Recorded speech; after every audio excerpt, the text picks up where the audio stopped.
Thank you. I'd like to talk today about my bill, H.R. 1522, the Congressional and Executive Foreign Lobbying Ban Act. This bill would prohibit members of Congress, high-ranking executive branch officials, and flag and general officers of the armed forces from lobbying for foreign principals under the Foreign Agents Registration Act, or FARA, upon their retirement from government service.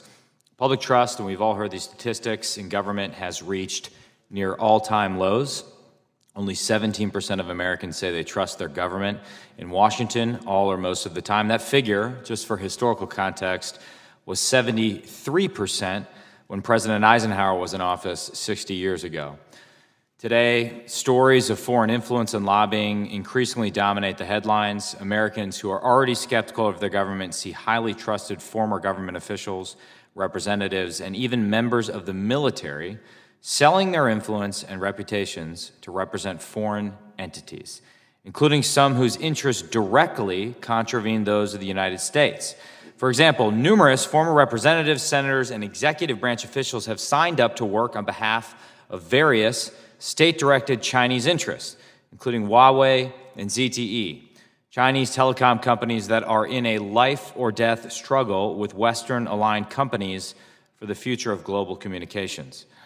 This is not an accident. The Chinese Communist Party's goal to use the swamp to advance its interests and undermine our national security is hiding in plain sight. We cannot let them succeed. To better defend ourselves, we need to update our laws regarding foreign influence. When trusted officials turn around and offer their reputation and experience in service of our adversaries, they damage public trust in our government while advancing hostile interests.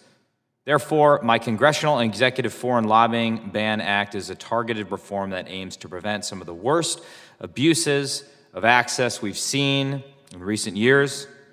This is not about restricting freedom of speech. Rather, it's about preventing those with the most extensive insider connections from profiting off those connections to the detriment of our national interest.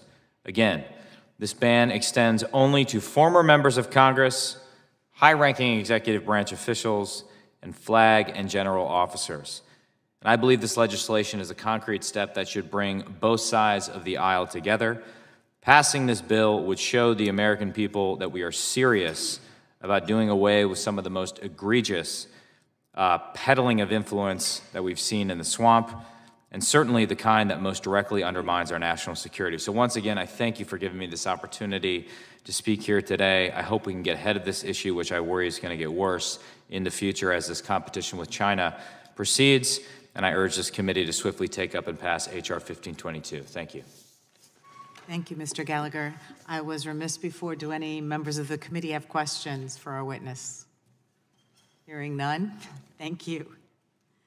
All right. Next, we will hear from the gentleman from Montana, Mr. Gianforte.